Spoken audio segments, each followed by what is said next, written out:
Did you know the average person uses 22 barrels of crude oil per year? The Dakota Access Pipeline is trying to meet with consumer needs here in our community and has the ability to be very successful in North Dakota, and protesters do not understand that. Because of all the protesting, completion of the project has been nearly impossible. Our group has 3 main points we will cover today. Our first main point will be some background information about the pipeline, and then Macy will talk about the impacts it will have nationally and locally, and then Brianne will finish up about what you can do to help the pipeline develop and grow. So since none of us have done any speeches in class about the pipeline, I'm just going to start off by giving some background information about it, explaining what its plans are and some statistics about another pipeline very similar to the Dakota Access and how that one has been very successful. So what is the pipeline? According to the fact sheet on the pipeline's website, it is a very safe and efficient transporting technique used to send an estimated 470,000 barrels of oil from North Dakota to Illinois per day. It begins in the Bakken region of North Dakota and ends up in Patoka, Illinois. The purpose being to reduce the number of truck and railroad transportation of crude oil. The project was hoping to be finished by the end of 2016. However, with all the protesting going on, it's been very tough to get that done. The pipeline has been very successful, or can be very successful if it ever gets finished. So let's look at an existing pipeline that has been providing oil through Alaska for over 40 years, the Trans-Alaskan Pipeline System.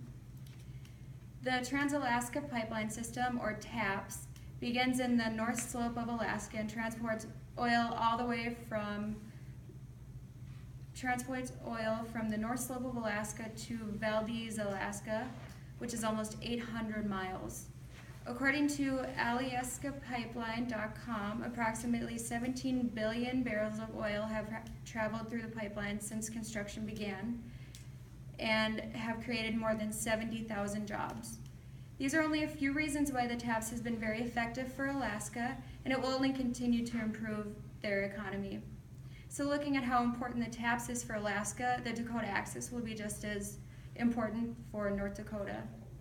Now that you know a little more about pipelines and how successful they can be in certain areas, I'll let Macy take over and tell you about some impacts the Dakota Access can have on both the national and local level.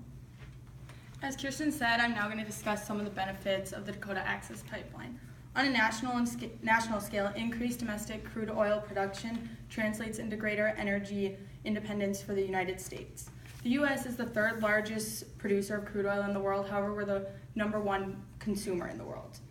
According to the Dakota Access Pipeline website, in 2013, the U.S. produced 7.5 million barrels of oil a day.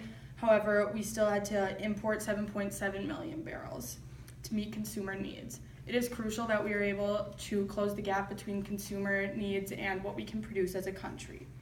According to the monthly Bakken oil stat sheet, the Bakken oil fields average 1.2 million barrels of oil a day. This energy needs reliable transportation networks to reach U.S. markets, and pipelines are the safest and most efficient way to do so. Not only will the Dakota Access Pipeline benefit our nation, it will also benefit our local community. The Dakota Access Pipeline is a $3.7 billion investment that will create 8,000 to 12,000 local jobs during the construction phase. Some of these jobs include, but are not limited to, welders, mechanics, electricians, pipe lifters, heavy equipment operators, and others. And there will also be an increased demand for manufacturing companies as well. Local communities along the route will also feel direct impact from the Dakota Access Pipeline. Some of these include, or the impact will come from hotels, motels, and restaurant use during the construction phase. The pipeline will also generate millions of state and local revenues. According to the Dakota Access Pipeline, an estimated $156 million in sales and income taxes and $55 million in property taxes a year. These funds will be used for services to support schools, roads, emergency services, and even more.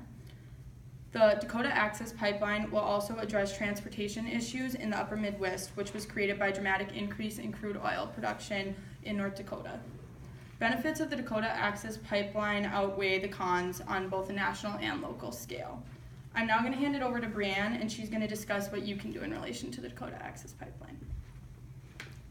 As Macy said, I will be discussing what you can do to help the Dakota Access Pipeline develop and grow. I will first start by telling you how you can show your support. For the first step, you don't even have to get off your couch to show your support. All you have to do is post and share pages and articles to support the pipeline on your social networking accounts. The next step you can take would be to talk to people in your community and explain why and how the pipeline will help your community's economy and the semi-traffic going through your town. The next step you should take is joining organizations such as Energy Citizens and the Bakken Backers. My next point is what you should talk to them about. The first topic you should talk to the people about are the benefits of the pipeline and how the pipeline will create thousands of jobs.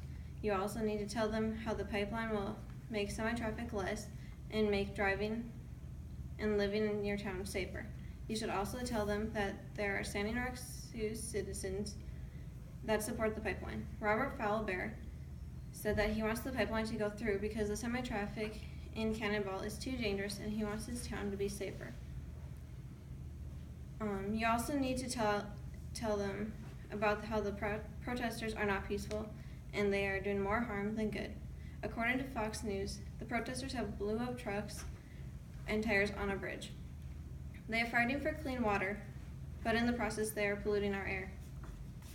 Now that we have told you how you can help support the Dakota Access Pipeline, I will finish with these last few statements. The protesters don't understand that the pipeline will not only help our economy grow, but will also reduce the amount of semi-traffic through their towns and make their towns safer. Today we have talked to you about the Dakota Access Pipeline. Kirsten has told you about the background information of the pipeline. Then Macy told you what kind of impacts the pipeline will have on the national and local levels. Finally, I told you how you can help support the pipeline. The pipeline will not only make it easier, faster, and safer to transport oil, it will also create thousands of jobs. Create thousands of local jobs, and it will also make America more self-sufficient and less reliant on volatile countries. The crude oil consumption in the U.S. is not going to go down.